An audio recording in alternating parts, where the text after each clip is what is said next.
Evet, duygu ve düşüncelerin kontrolde olabilmesi için hangi tedavi yöntemleri gerekir? En güzel tedavi yöntemi zikirdir. Yani hatırlamak, gün ərzində yan üstü uzanırken, yol yürürken, binikte olarken, çalışırken 5 duyuyla algıladığın şeylerin an be an Allah tarafından yaratıldığının farkına varmak, hatırlamak. Gördüğün, duyduğun, dokunduğun, tattığın, kokladığın her şeyin Allah'tan olduğunun, Allah'ın ilminin ilmi yansımalar olduğunun farkına varmam, hatırlamam.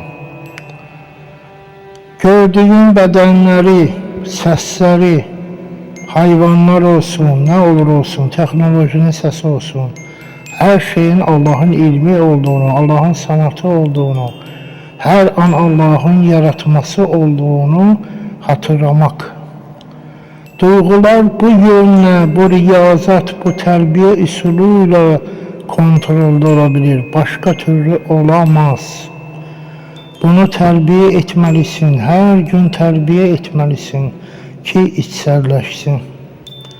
Artık neyi koklasan, neyi tatsan, neyi görsen, neyi duysan her şeyin Allah'tan olduğunun farkındalığında olacaksın. Duygular kontrolde olacak. Dengeli olacaktır. Hiç neden korkmayacaksın. Panik ataklar yaşamayacaksın. Depresyalarda olmayacaksın. Başkalarının yaşadığı sıkıntıları, huzursuzluğu yaşamayacaksın.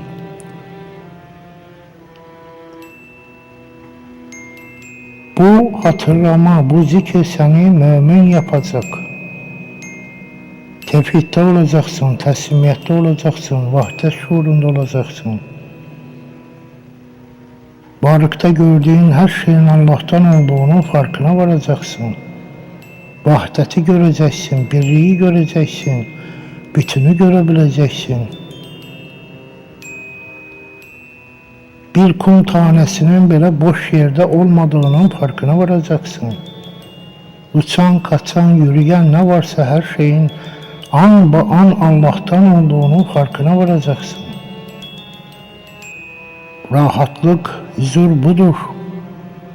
Yoksa korkuların var, sebeplere aldanırsın.